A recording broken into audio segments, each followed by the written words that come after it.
Shalom, Jemaat Abalaf KTC JGC yang terkasih dan setiap tubuh Kristus yang melihat khotbah hari ini. Kita terus mau fokus untuk membangun gaya hidup Coram Deo dan kompak di tahun 2021 ini. Dan kita mau sungguh-sungguh membangun suatu proses pertumbuhan rohani dalam hidup setiap kita, orang percaya. Dan hari ini mari kita pelajari bersama-sama apa visi kita menjadi anak Tuhan. Nah, kita sekarang akan melihat visi hidup kita selama kita diciptakan lahir di dunia ini, bahkan kita sudah lahir baru di dalam keluarga rohani. Di Galatia pasal 4 ayat 19, Rasul Paulus berkata kepada jemaat Galatia, "Hai anak-anakku, karena kamu aku menderita sakit bersalin lagi, sampai rupa Kristus menjadi nyata di dalam kamu." Rasul Paulus sebagai bapak rohani rindu melihat jemaat Galatia sebagai anak-anak rohaninya untuk bisa bertumbuh sampai menjadi serupa Kristus. Dia berkata, "Aku menderita sakit bersalin lagi." Suatu pergumulan sebagai seorang ibu yang sedang hamil, bahkan sedang melahirkan. Suatu proses yang begitu penuh tantangan, tapi sekaligus dengan penuh kerinduan akan menantikan lahirnya anak yang dicintai, anak yang dinanti-nantikan. Nah, saudara yang terkasih, begitulah proses kita bertumbuh seperti janin di dalam rahim ibu. Janin itu bertumbuh sampai waktunya lahir sang anak itu. Begitulah kita bertumbuh di dalam Kristus, perlu proses. Tetapi kita menangkap visi kita. Kita mau menjadi serupa Kristus. Kita di dunia ada tujuannya. Dan proses ini, proses pertumbuhan rohani ini memang penuh tantangan. Tapi itu kerinduan setiap anak Tuhan yang paling dalam. Jadi apa definisi dari proses pertumbuhan rohani? Saya berikan penjelasan ini, proses berada bersama Kristus agar menjadi seperti Kristus sehingga dapat hidup bagi Kristus, bagi kemuliaan Allah dan kepentingan sesama. Jadi proses ini dimulai dari kita berada bersama Kristus atau being with Christ. Kita boleh terkonek sebagai tubuh kepada kepala. Kita boleh intim dengan Tuhan kita. Kita boleh selalu Coram Deo. Kita tinggal di dalam hadirat Tuhan dan Tuhan tinggal di dalam roh kita. Kita terhubung, kita menyadari, kita menghormati, kita menghayati, kita mengalami kemanunggalan kita dengan Kristus. Being with Christ. Untuk apa? Untuk kita menjadi seperti Kristus, becoming like Christ. Dan supaya juga kita fokus hidupnya, hidup bagi Kristus atau living for Christ, bagi kemuliaan Tuhan, bagi kepentingan sesama, dan yang jelas bukan buat kepentingan pribadi kita. Itu tanda orang yang lahir baru tidak hidup untuk kepentingan diri sendiri lagi. Kita hidup untuk rencana Tuhan, untuk visi Tuhan, untuk kita boleh menyatakan kepada dunia Kristus nampak dalam hidup kita dan menjadi kesaksian bagi dunia, sehingga dunia percaya Kristus itu hidup. Karena lewat hidup kita sebagai saksi nyata, impartasi hidup kita kepada dunia yang belum percaya, sehingga dunia akhirnya percaya kepada Kristus. Dan kalau kita perhatikan tiga hal tersebut merupakan tiga arah dari pertumbuhan rohani kita. Being with Christ berarti hubungan kita ke atas dengan Tuhan. Kita mengasihi Tuhan. Kita berdamai dengan Tuhan, kita terkonek dengan Tuhan. Kemudian becoming like Christ adalah hubungan kita dengan diri kita sendiri. Hubungan kita berdamai dengan diri sendiri, mengasihi diri sendiri. Kita tidak tertolak, kita tidak benci dengan diri kita sendiri. Banyak orang dengan dirinya dia benci, dia tidak bisa menerima keberadaan dirinya.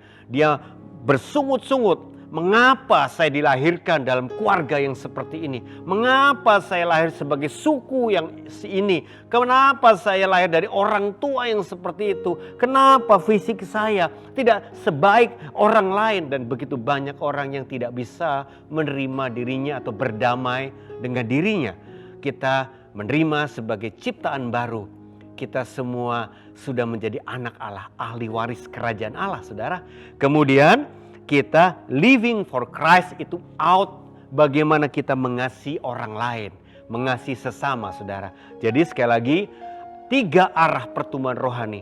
Up kepada Tuhan, in dengan dirimu sendiri, dan out kepada jiwa-jiwa, kepada sesama, kepada orang lain.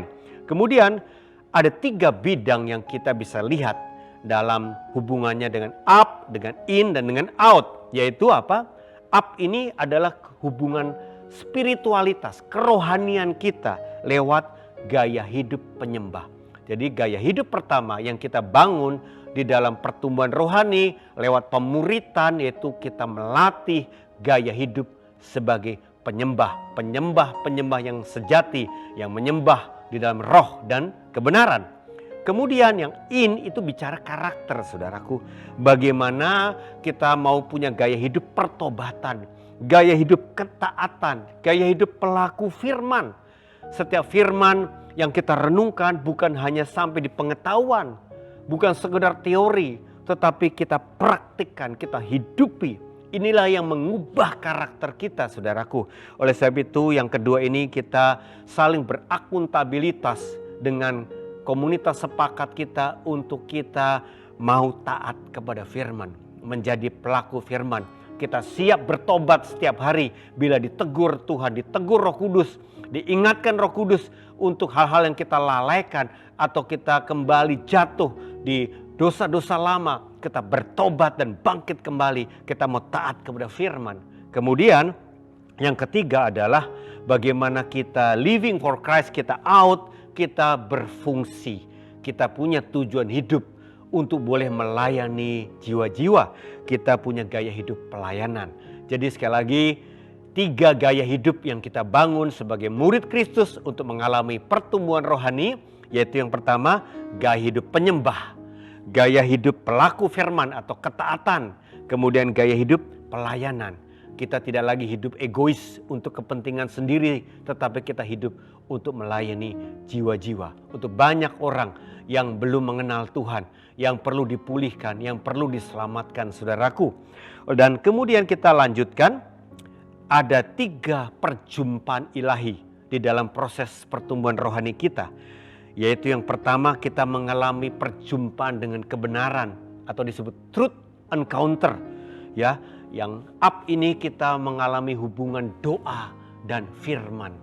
Ya, kita boleh membangun keintiman lewat doa penyembahan kita, dan Tuhan berbicara juga lewat firman Tuhan. Karena kebenaran dalam firman Tuhan itu yang akan memerdekakan kita dari musuh kita, tipu daya iblis. Dan musuh itu hanya dilawan lewat kebenaran. Kebenaran itu yang mengalahkan tipu daya, dan kebenaran yang kita terima, yang rema, menjadi kebenaran yang memerdekakan kita, saudaraku. Yang kedua, perjumpaan dengan kasih Tuhan, love encounter. Itu yang memulihkan hati kita, ini disebut transformasi hati.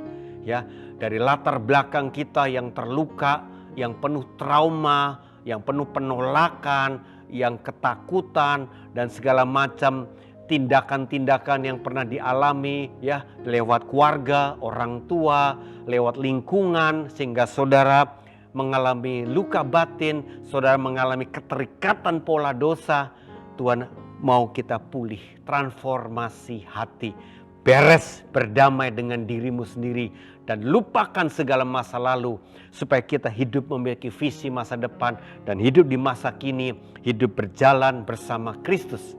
Dan yang ketiga, kita mengalami perjumpaan dengan kuasa Tuhan, kuasa Roh Kudus yang disebut power encounter. Kita rindu terpanggil untuk menjadi saksi Tuhan. Jadi up itu doa dan firman, in itu pemberesan hati, transformasi hati, pemulihan luka-luka batin kita, pemulihan hati Bapa, dan yang out adalah panggilan untuk bersaksi. Dan kita mulai berani bersaksi, tanda ajaib dan mujizat akan menyertai kesaksian kita, saudaraku. Jadi sekali lagi di dalam pemuritan, yaitu di dalam pembapaan dan juga dalam hubungan dengan komunitas sepakat, saudara membangun 3 bidang ini, 3 perjumpaan ini, saudara. Up-nya, ya setiap hari saudara saling mendoakan, saling sharing firman, saling terbuka, dapat apa hari ini dengan Tuhan, Tuhan bicara apa, saudara jurnal, saudara saling bercerita, saudara saling menajamkan lewat keterbukaan saudara mengalami Tuhan setiap hari. Kemudian saudara juga saling memulihkan ketika lihat teman kompakmu, ada trauma, ada luka, ada hal-hal yang masih ada, saudara bisa layani, transformasi hati dan menyembuhkan dia, memulihkan dia. Dan kemudian kita bersepakat untuk bersaksi, kita menulis VIP list, kita mendoakan jiwa-jiwa, dan akhirnya kita boleh memenangkan bersama-sama dengan teman kompak kita. Saudara, sungguh indah, kita boleh bertumbuh bersama-sama di dalam komunitas. Kemudian saudara, proses pertumbuhan rohani ini diibaratkan bukan sekedar misalnya jalan pendek sprint, lari kebut atau lari maraton, bukan, tapi seperti jalan mendaki, saudara. Jadi kalau kita bisa perhatikan, kita sedang melangkah mendaki, makin lama makin tinggi. Tapi kalau kita lihat bukit atau gunung ini seperti bundar atau bulat, kita bisa tiba di sudut yang sama, tetapi tidak di titik yang sama karena kita makin tinggi seperti spiral, saudara. Jadi dalam perjalanan rohani kita, 3 arah itu, up, in, dan out, ternyata terjadi repetisi. Up lagi, in, dan out. Up lagi, in, dan out. Sampai kita menjadi serupa Kristus. Semua kita sebagai orang percaya, sebagai anak Tuhan, mengalami proses perjalanan atau pertumbuhan rohani seperti ini. Dan tapi ada yang kedua, yaitu setiap kita pun punya kebutuhan yang berbeda-beda, ya. Latar belakang kita, keadaan kita mungkin tidak sama jelas. Yang pria dengan wanita pasti ada kebutuhan yang berbeda. Yang belum menikah dan sedang mempersiapkan pernikahan dengan yang sudah menikah, baru saja menikah atau sudah lama menikah, itu tantangannya beda lagi. Kalau yang baru menikah anaknya masih kecil-kecil, tetapi yang sudah punya anak remaja beda lagi. Dan apalagi yang sudah anaknya menikah, jadi artinya udah punya mantu, hubungan mantu dan mertua itu beda lagi. Jadi itu hubungan-hubungan yang membuat kita punya kebutuhan khusus. Begitu pula dengan anak yang masih kecil tadi, anak remaja. Kemudian juga masalah keuangan. Ada yang punya masalah, ada yang sudah menang dengan cinta uang, sehingga tidak bisa disamakan. Juga masalah pekerjaan dan bisnis. Ada yang dalam pekerjaannya dia memang bagus, bisnisnya berkembang. Tapi ada yang saat ini sedang terpuruk bisnisnya. Dan pekerjaannya pun dia di PHK. Itu jadi masalah tersendiri, saudaraku. Jadi kita selain melewati perjalanan utama kita pun harus dibereskan kebutuhan-kebutuhan khusus kita. Nah, itulah yang membuat kita terbuka di dalam pemuritan, di dalam komunitas sepakat, supaya kita saling melayani, saling membangun di dalam Tuhan. Dan saya mau kita lihat, diibaratkan seperti pohon, itulah proses pertumbuhan rohani kita. Kolose pasal 2 ayat ke-7 dikatakan, hendaklah kamu berakar di dalam Dia dan dibangun di atas Dia. Hendaklah kamu bertambah teguh dalam iman yang telah diajarkan kepadamu, dan hendaklah hatimu melimpah dengan syukur. Jadi hidup kita diibaratkan pohon. Kita mulai dengan menerima benih, ya. Kalau ini tanah diibaratkan hati kita, kita menerima benih Allah, hidup kekal, zoe, hayat ilahi. Hidup Allah ini kita terima di dalam roh kita. Dan dari situlah benih itu mulai berakar. Seperti tanaman, benih itu bukan ke atas tapi ke bawah dulu, berakar. Bila pohon itu akan bertumbuh besar, butuh akar yang dalam. Jadi tahapan pertama kita sebagai orang yang ingin bertumbuh rohani, pastikan engkau memiliki akar yang dalam, kedalaman dengan Tuhan. Jangan sampai hubunganmu dengan Tuhan itu cetek, dangkal. Banyak orang mengalami kedangkalan rohani. Karena apa? Dia dengan Tuhan tidak dekat, tidak intim, tidak akrab, tidak dalam. Jadi pengenalannya akan Tuhan ya begitu-begitu aja, saudaraku. Dia tidak mencari, tidak haus untuk lebih dekat lagi dengan Tuhan. Inilah Kristen yang dangkal, orang percaya yang dangkal rohani. Dan di tahap awal ini kita level anak ya. Kalau di dalam 1 Yohanes pasal 2 ada 3 tahapan sebagai anak rohani, orang muda rohani, dan bapak rohani. Kita akan bagi 3 tahapan ini. Yang pertama tahapan awal atau berakar dalam. Kita sebagai anak, dan sebagai anak pun kita punya identitas. Kita sekolah bukan? Sebagai anak itu jadi murid Kristus. Jadi identitas pertama kita anak Tuhan dan murid Kristus. Tapi ketika pohon itu sudah mulai akarnya siap, akhirnya dia tahapan berikutnya dia mulai bertumbuh ke atas. Batangnya utama itu makin kokoh. Dan akhirnya Nina level bertumbuh kuat, kita menjadi orang muda rohani. Di situ kita menerima identitas sebagai orang muda. Kalau dalam level jasmani itu sudah lulus sekolah atau kuliah, kita mulai bekerja. Kita sebagai hamba dan imam. Ya, kita mulai melayani Tuhan lebih lagi. Dan kemudian akhirnya pohon itu sampai pada tahapan goalnya berbuah lebat. Sasarannya, targetnya adalah berbuah lebat. Ya, kita menjadi bapak rohani. Identitas yang kita hayati adalah sebagai sahabatnya Tuhan, yang sangat mengenal Tuhan sebagai sahabat dan juga dipercaya untuk memerintah, untuk berkuasa, mendatangkan kerajaan Allah di bumi seperti di sorga, sebagai raja-raja yang memiliki panggilan unik, saudaraku. Oleh sebab itu di ayat tadi dikatakan berakar di dalam Dia.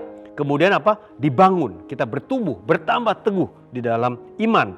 Dan akhirnya berbuah lebat, melimpah dengan syukur. Dalam setiap tahapan ini ada proses tadi, up, in, out, saudara. Jadi up, in, out, berulang lagi. Sehingga semuanya kehidupan rohani kita lengkap dan menjadi serupa Kristus, saudara. Dan saya mau kita lihat satu jenis pohon yang spesial ini. Pohon ini kebanyakan ada di Amerika, pohon sequoia atau bahasa lain redwood ya.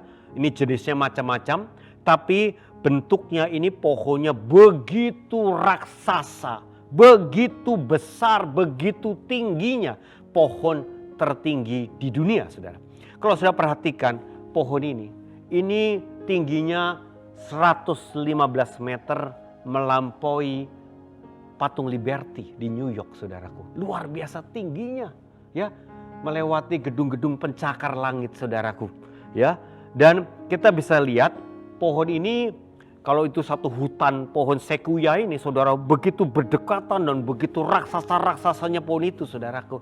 Tapi kunci daripada pohon ini bukan cuma berakar dalam. Kalau Bapak Ibu perhatikan akarnya saling ke samping dan saling mengikat satu pohon dengan pohon yang lain.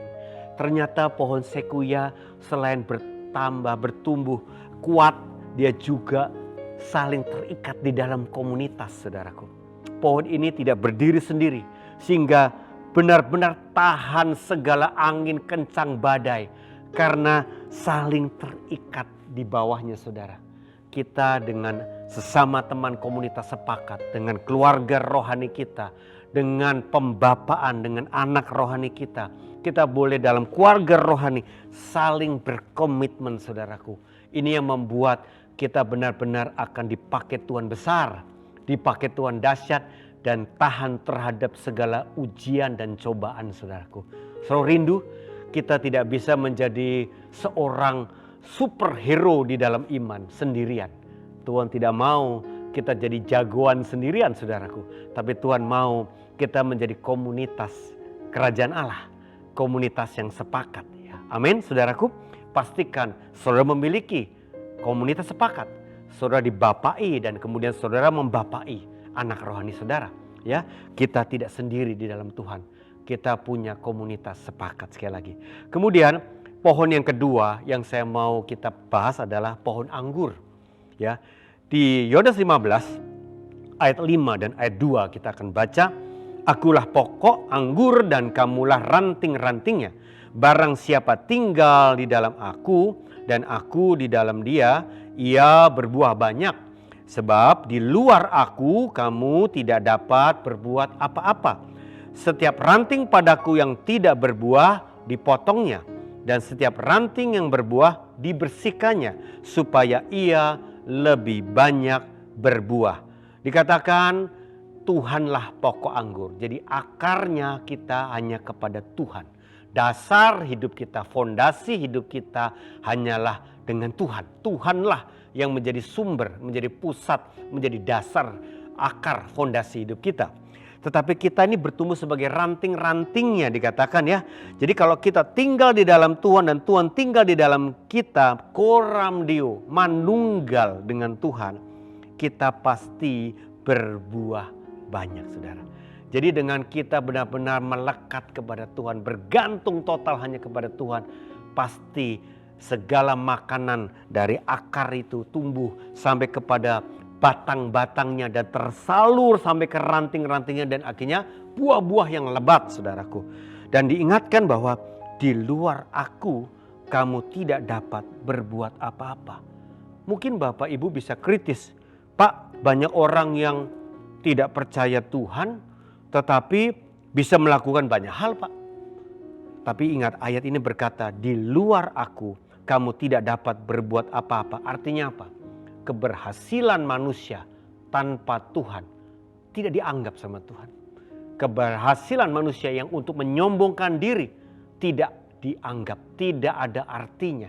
Engkau dianggap tidak berbuat apa-apa. Karena hanya Tuhanlah yang harus dipermuliakan di dalam segala kehidupan kita. Ayat 2, mari kita baca. Setiap ranting padaku yang tidak berbuah dipotongnya. Dan setiap ranting yang berbuah dibersihkannya supaya ia lebih banyak berbuah. Proses ini disebut pruning, yaitu dikatakan ranting yang tidak berbuah dipotongnya. Kalau saudara perhatikan, pohon anggur itu merambat, saudara. Jadi ada kawat atau bambu supaya dia merambat, saudara. Dan kalau tidak dipotong, maka makanan dari tanah itu bisa tersalur kemana-mana, tidak fokus. Sehingga tidak bisa berbuah lebat, tapi buahnya kecil-kecil, sedikit-sedikit malah. Sehingga untuk berbuah lebat perlu ada dipotong-potong seperti yang sebelahnya, sehingga mulai fokus dan akhirnya pohon itu berbuah lebat. Jadi harus ada dipotong atau pruning, saudara. Dalam hidup kita juga banyak hidup kita tidak fokus dengan Tuhan. Banyak hidup kita distract, beralih dengan hal-hal dunia.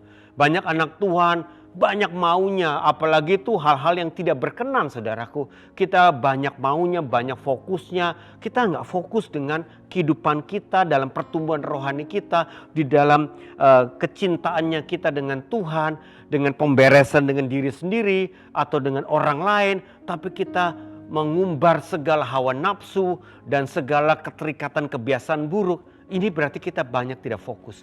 Tuhan mesti potong, Tuhan mesti kita pertobatkan, kita mesti benar-benar tinggalkan. Kita mau di cut off, kita mau di pruning, sehingga kita hanya fokus untuk Tuhan saja. Saudara, inilah proses kita dalam pemurnian Tuhan. Dan dikatakan setiap ranting yang berbuah dibersihkannya.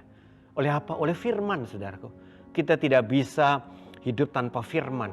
Dan juga kita dibersihkannya lewat apa? Lewat komunitas, saudaraku. Saling kita menolong, saling menguduskan lewat apa? Nasihat dan teguran di dalam kompak, saudara. Sehingga akhirnya kita lebih banyak berbuah. Haleluya, saudara. Saudara rindu berbuah lebat. Amin. Saudara rindu bisa jadi berkat bagi banyak orang. Dan kemudian kita lanjut dengan ilustrasi yang kedua, yaitu tentang rumah. Tadi tentang pohon. Tentang rumah, kita ingin menjadi rumahnya Tuhan, bukan? Dan rumah selalu dibangun dengan fondasi. Nah, fondasi, kalau rumahnya besar, pasti fondasinya harus kokoh, harus dalam juga, harus kuat juga ya. Akhirnya kita memiliki fondasi sebagai level anak atau murid, kita memiliki suatu fondasi yang dalam, kemudian kita mulai membangun dengan pilar-pilar, kolom-kolom yang kokoh. pilar bangunan yang kuat sebagai orang muda. Kita diproses untuk menjadi kuat di dalam Tuhan. Kita mulai berfungsi sebagai identitas hamba dan imam. Kemudian akhirnya atapnya sudah jadi, akhirnya rumah itu jadi. Kita menjadi rumah Tuhan, rumah solusi bagi dunia. Kita menjadi bapak rohani, menjadi levelnya identitas sahabat atau raja yang memerintah bersama Tuhan. Saudara, kalau kita lihat selalu ada proses dalam setiap tahap, up in out, dan up in out. Jadi sekali lagi ada repetisi di dalam pertumbuhan 3 arah itu. Sehingga kita akhirnya utuh suatu rumah Tuhan atau suatu pohon yang berbuah lebat. Nah, kalau Bapak Ibu perhatikan baik-baik ya, nanti materi ini saudara perhatikan lagi. Kita punya satu gambar besar dalam kehidupan proses pertumbuhan rohani kita. Identitas kita dari anak atau murid, orang muda, hamba dan imam, sampai level bapak, sahabat dan raja. Sebagai pohon atau benih Allah yang sudah tertanam dalam hidup kita, kita berakar dalam, kemudian bertumbuh kuat dan akhirnya berbuah lebat. Dan sebagai rumah Tuhan, kita membangun fondasi yang dalam, yang kuat, pilar bangunan yang kokoh, dan akhirnya rumah Tuhan, rumah solusi yang terjadi. Dan kita juga punya 3 bidang, 3 arah di dalam kehidupan pertumbuhan rohani kita. Proses kita dengan Tuhan, kerohanian kita, spiritualitas kita, kita mengalami perjumpaan dengan kebenaran Tuhan, kita memiliki keintiman sebagai penyembah, gaya hidup penyembah ya. Saudara perhatikan, mulai sebagai anak setia doa dan firman. Kita belajar 3B, bersyukur, berserah, bersyafaat. Kita belajar firman 4M, ya, membaca, merenungkan, mempraktikkan dan membagikan. Kemudian sebagai orang muda, kita mulai lebih dalam firman, Bible study. Bukan cuma firman baca-baca sebiasa saja, saudara Bible study, saudara mengambil waktu khusus untuk merenungkan firman, entah dengan topik-topik tertentu, dengan tokoh-tokoh Alkitab tertentu, dengan kitab tertentu, kita mau dalam lebih sungguh-sungguh ambil waktu. Kemudian apa? Kita mulai juga sebagai laskar Kristus, mendoakan peperangan rohani, ya, merebut jiwa-jiwa lebih lagi. Dan peperangan rohani bukan secara pribadi juga, keluarga, kota, bangsa. Kemudian kita bertumbuh sebagai bapak, kita mau mengenal Tuhan. Itulah kerinduan kita lebih lagi, mengenal Tuhan. Dan Tuhan curahkan hikmat-hikmat Tuhan dalam segala permasalahan kehidupan dunia ini, saudara. Saudara dicurahkan, dipenuhkan oleh hikmat-hikmat Tuhan menjadi solusi bagi dunia, saudara. Kemudian hubungan kita dengan diri sendiri itu karakter kita. Yaitu kita mengalami pemulihan, perjumpaan dengan kasih Bapa. Dan juga kita melalui gaya hidup pelaku firman. Kita bertobat setiap saat ketika kita ditegur Tuhan. Dan kita juga dinasihati teman atau ditegur teman kompak kita. Kita mau bertobat dan mau gaya hidup ketaatan atau pelaku firman. Dimulai dengan pemulihan. Setiap kita dari latar belakang yang hancur, dari latar belakang yang kacau, Tuhan mau bereskan semua masa lalumu. Karena engkau hidup masa kini yang benar dan memiliki masa depan yang indah, saudara. Ya, kita mau mengalami kasih Bapa dan transformasi hati, saudara. Kemudian saudara terus bertumbuh di dalam disiplin-disiplin rohani. Yaitu ada 2, disiplin penyangkalan diri dan disiplin keterlibatan. Kita akan nanti di dalam seri-seri berikutnya kita akan bahas ini lebih dalam. Kemudian hasilnya buah yang lebat, buah-buah roh yang disebut kedewasaan penuh atau kepenuhan Kristus, saudara. Dan kemudian hubungan kita dengan sesama, keluar, kita mulai berfungsi, kita mulai mengembangkan panggilan. Dan saudara mengalami perjumpaan dengan kuasa Tuhan. Saudara punya gaya hidup rindu melayani, saudaraku. Panggilan itu bertumbuh dari panggilan yang umum. Kita jadi saksi Kristus. Kita mendoakan dan berjumpa dengan orang damai di sekitar kita. Orang yang sudah siap bertobat, orang yang siap mencari Tuhan. Itulah orang-orang damai Tuhan pertemukan, kita menangkan mereka. Kemudian kita bertumbuh dalam panggilan yang khusus. Kita diperlengkapi dengan karunia-karunia yang berbeda satu dengan yang lain. Ada 7 karunia motivasi, ada 9 karunia manifestasi Roh Kudus. Kita diperlengkapi dengan 5 karunia jawatan pelayanan untuk kita mengenali dan mengembangkan karunia masing-masing. Ya, setiap saudara. Kemudian akhirnya kita tiba pada panggilan unik. Setiap saudara spesial, unik di hadapan Tuhan. Saudara tidak perlu bandingkan dirimu dengan orang lain. Saudara unik. Tuhan ciptakan saudara khusus, saudara. Dan saudara temukan panggilan tertinggi, saudara. Jangan sampai engkau meninggal dunia sebelum mencapai panggilan tertinggi itu, saudara. Dan Tuhan mau kita fokus dari sekarang. Jangan buang waktu, jangan buang kesempatan. Mari bertumbuhlah di dalam segala perkara ini. Sampai akhirnya engkau menggenapi panggilan unikmu. Yaitu engkau menghadirkan kerajaan Allah di dalam bidang domain tertentu. Ya, ini semua gambar besar daripada perjalanan rohani kita. Dan kita mau sekarang mulai dari mana? Ya, kita sudah tahu semua big picture, gambar besar kehidupan rohani kita, kehidupan kita di dunia ini. Dimulai dari keputusan saya sendiri. Kalau engkau tidak rindu bertumbuh, tidak ada yang bisa paksa, saudara. Ya, suamimu, istrimu pun pasti frustrasi kalau memaksa engkau berubah atau bertumbuh. Mulai dari kesadaran, mulai dari kerinduan, mulai dari keputusan saya sendiri.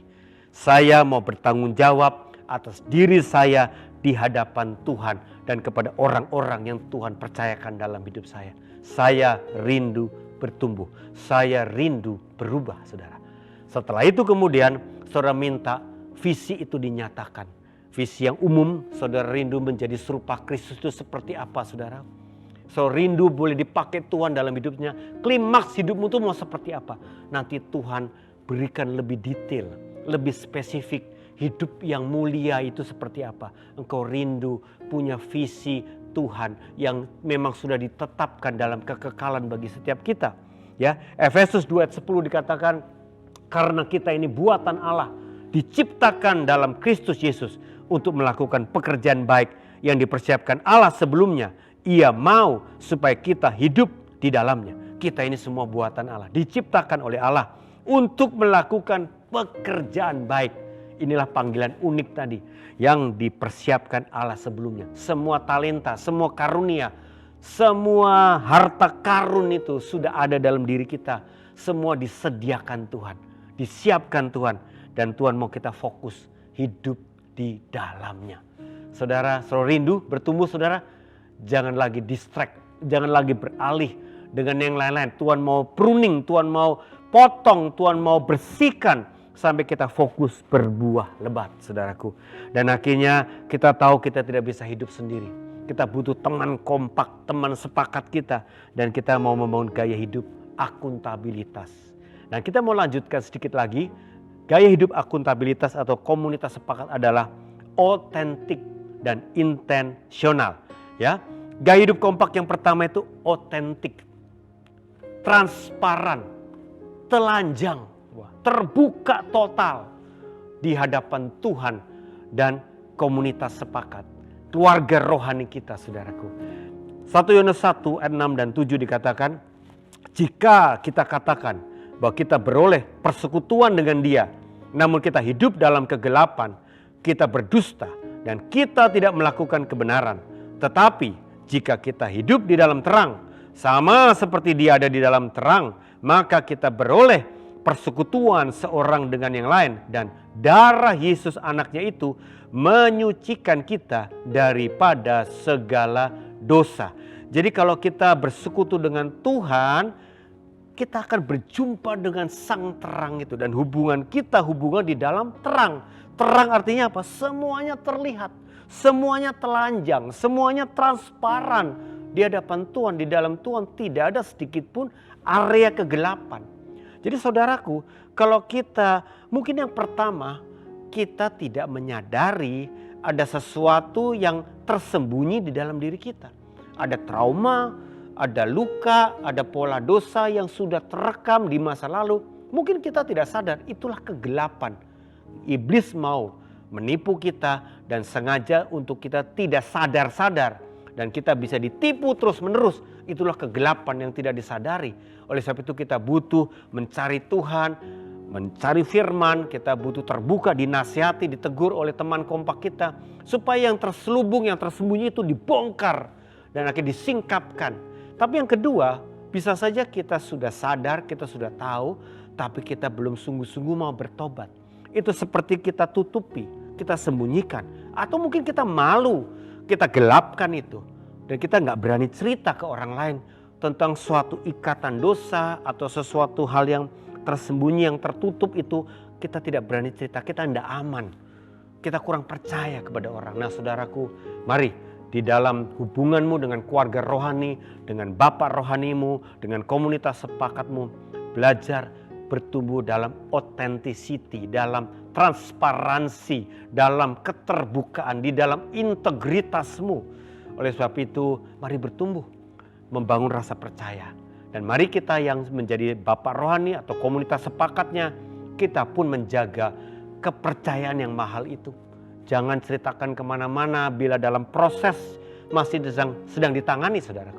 Tetapi bila sudah pulih, sudah breakthrough, sudah menang, dia akan bersaksi sendiri kemana-mana saudara. Dan kita pun ikut mendukung kesaksiannya saudaraku.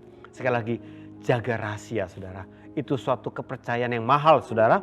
Dan kemudian kita akan bertumbuh juga dengan cara gaya hidup yang kedua, itu intensional. Prosesnya perlu dilewati dengan tekun terus menerus. Kolose 3 ayat 9 sampai 10. Jangan lagi kamu saling mendustai, karena kamu telah menanggalkan manusia lama serta kelakuannya dan telah mengenakan manusia baru yang terus menerus diperbaharui untuk memperoleh pengetahuan yang benar menurut gambar kaliknya.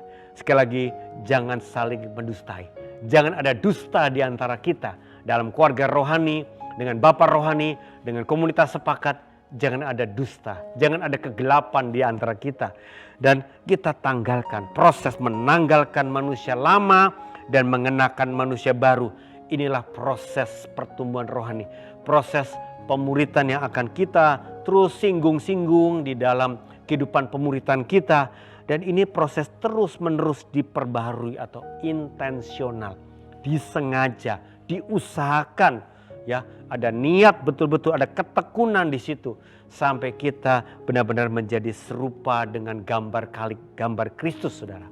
Di dalam ringkasan sederhana di sebelah kanan kita bisa melihat ini yang disebut praktek IK, identifikasi, konfirmasi, dan aksi. IK adalah basic skill di dalam pemuritan. Semua kita yang hidup dalam pemuritan, kita harus mengetahui dan mempraktikkan IK, yaitu bagaimana mengidentifikasi, bagaimana kita bertanya, kita tanya kepada Roh Kudus, kita tanya kepada orangnya, sambil kita akhirnya menemukan akar penyebab dari masalahnya teman kompak kita atau anak rohani kita. Kemudian kita konfirmasi dengan kita check and recheck, saudara. Ya, kita konfirmasi dan kita akhirnya mulai menemukan kesimpulan, resumenya, dan akhirnya kita melakukan aksi. Kita sepakat untuk fokus mengalami apa? Transformasi hati. Untuk kita membuat satu target pertumbuhan rohani, target perubahan hidup yang disebut SPK unggul. Sikap, perilaku, kebiasaan unggul. Nah saudara, kita akan tutup dengan satu kesimpulan daripada firman Tuhan hari ini, yaitu tindak lanjut daripada kebenaran yang kita sudah dengar pada hari ini adalah, mari setiap Bapak Ibu, setiap saudara-saudari, kita mau menetapkan ya satu saja prioritas SPK unggul. SPK sekali lagi, sikap, perilaku itu respon, dan kebiasaan yang unggul. Ya, pertama nanti saudara dengan keluarga rohani, dengan bapak rohani atau dengan komunitas sepakat saudara ceritakan dalam minggu ini dengan sejujur-jujurnya, sejauh ini berapa persen Anda sudah berani otentik? Ya, dengan keluarga rohani itu berarti bisa dengan bapak rohani atau dengan kompak, dengan teman kompak Anda. Enggak apa-apa, sudah jujur ya. Saya mungkin baru 50%, ya, atau saya sudah 80%. Atau ya kita baru saja mulai kompak, mungkin baru 20%. Ya, apa adanya saja saudara ceritakan berapa persen sebetulnya kita membuka hidup kita kepada keluarga rohani kita, ya. Kemudian saudara berniat untuk mari kita membangun saling rasa aman, saling rasa percaya, dan akhirnya saudara bertumbuh di dalam authenticity, ya. Kemudian refleksi kepada diri masing-masing, lalu mendoakan dan menetapkan satu SPK buruk, satu sikap perilaku kebiasaan buruk yang Anda paling rindu untuk berubah atau bertumbuh. Saya senang menggunakan kata bertumbuh, saudara. Berubah memang sesuatu yang drastis, ya. Tetapi bertumbuh itu proses. Ada proses perubahan yang bertahap. Itu disebut pertumbuhan, saudara. Seringkali kalau kita hanya menekankan perubahan itu jadi satu pressure atau tekanan seperti mesti radikal begitu. Tetapi banyak proses pertumbuhan yang terjadi. Jadi berubah sedikit demi sedikit menjadi SPK unggul. Saya kasih contoh, ya. Misalnya dari semua kebiasaan buruk Anda, saudara bisa daftarkan list, ya. Tuliskan dengan random, ya, saudara, dengan renungkan semua bagian hidup saudara. Mungkin tanya kepada pasangan hidup, tanya sama teman dekat, ada masukan nggak sama SPK buruk saya? Teman-teman dekat saudara pasti tahulah hal yang buruk atau SPK buruk kita. Saudara bisa terima itu, saudara bisa renungkan, evaluasi, tuliskan semua. Kemudian saudara doakan. Akhirnya saudara tetapkan satu yang paling prioritas. Satu yang paling saudara utamakan, rindukan. Ini saya mau menang dulu. Ini saya mau berubah dulu. Ini saya mau bertumbuh dulu. Contoh, saya mau berespon benar dan berkata lembut terhadap perkataan dan perbuatan orang yang memicu emosi saya. Mungkin ini orang yang seringkali emosi, ya. Kata-katanya sering kasar, sering muncul marah. Kalau dipicu, ya, entah dengan kata-kata seperti apa nanti bisa dijelaskan, atau perbuatan yang seperti apa yang paling bikin kesal, bikin marah, itu yang membuat saudara emosi dan saudara bisa berkata dengan kasar. Saudara coba, saudara mungkin ini, ya, saudara, saya kasih contoh, saya mau berespon benar dan berkata lembut terhadap perkataan dan perbuatan orang yang memicu emosi saya. Kemudian saudara ceritakan SPK buruk Anda, ya, kalau saudara emosi seperti apa, kejadiannya, kalau orang ngomong bagaimana, berbuat apa. Lalu saudara ceritakan tentang segala masa lalu saudara. Karena hidupmu hari ini akibat dari suatu proses masa lalu yang jadi penyebab. Dari sejak kapan kita punya SPK buruk itu? Coba ingat-ingat. SPK buruk atau sikap perilaku kebiasaan buruk itu kan bukan baru-baru ini. Ada cerita yang panjang lebar dari sebelumnya. Coba ingat-ingat sejak kapan saudara begitu. Ada kejadian apa di masa lalu saudara sehingga mulai saudara punya SPK buruk tersebut. Ya, kita ceritakan sampai nanti Roh Kudus singkapkan dan sadarkan ada penyebabnya di masa lalu. Ada akar penyebabnya. Akar itu awal, ya. Jadi awalnya itu akarnya, pertamanya. Itulah kejadian penting, ya, di mana kita mau mengalami transformasi hati. Dan juga sebutkan faktor-faktor pemicu yang membuat saudara seringkali jatuh di SPK buruk itu. Ya, pemicunya bisa satu situasi yang terjadi atau orang-orang tertentu yang bikin pemicunya. Ya, kalau orang misalnya orang dominan, saya paling takut, Pak. Jadi kalau ketemu orang dominan saya takut, Pak. Kalau situasi apa? Kalau saya difitnah di belakang, Pak. Waduh, saya diomongin jelek di belakang, Pak. Itu saya paling kepancing, Pak. Misalnya itu situasi atau orang tertentu yang menyebabkan SPK buruk. Atau saya sebut tempat kejadian perkaranya seperti ini. Ini yang bikin TKP-nya, yang bikin saya kepancing, Pak. Saudara terbuka, ya. Inilah awal kita mau mulai bertumbuh bersama-sama di dalam pemuritan dengan pembapaan dan komunitas sepakat. Saudara mulai dengan satu hal saja. Dan dari situ Tuhan akan bukakan banyak hal yang berikutnya. Dan kita mau terus bertumbuh sampai rupa Kristus itu menjadi nyata di dalam diri kita. Mari kita berdoa. Bapa di surga, kami sudah mendengar gambar besar pertumbuhan rohani. Kami sudah melihat proses perjalanan kerohanian kami. Yaitu Tuhan, kami mau terus Tuhan tidak stagnan, tidak kering rohani. tidak mundur bahkan rohani kami, tapi kami terus maju mendaki bersama Kristus, berjalan bersama Kristus, melewati perjalanan rohani pertumbuhan kami ya Bapa. Dan kami mau Tuhan terbuka kepada Tuhan, otentik kepada Tuhan, otentik juga kepada keluarga rohani kami yang Tuhan sudah tetapkan untuk mendampingi perjalanan rohani kami ya Bapa. Kami tahu kami tidak bisa sendiri, minimal kami memiliki keluarga jasmani yang menjadi komunitas sepakat kami. Kami juga dipercayakan keluarga rohani yang akan mendampingi kami melewati segala perjalanan kehidupan kami. Tuhan, kami tidak mau hidup di permukaan. Kami tidak mau hidup di dalam kemunafikan. Kami mau hidup otentik apa adanya. Dan kami mau konsisten, tekun Tuhan, berjalan mendaki sampai tiba pada tujuannya di akhir hayat hidup kami. Kami boleh mulia menjadi serupa dengan Kristus ya Bapa. Terima kasih ya Bapa. Ini waktunya kami mulai fokus melangkah. Di langkah pertama kami menetapkan sikap perilaku kebiasaan unggul kami. Kami mau melewati langkah yang dahsyat ini bersama Tuhan, bersama tubuh Kristus, bersama komunitas sepakat kami. Kami mau berakar dalam, bertumbuh kuat, berbuah lebat. Kami mau Tuhan mengalami Engkau lebih lagi. Di dalam nama Tuhan Yesus Kristus, kita semua yang percaya katakan amin.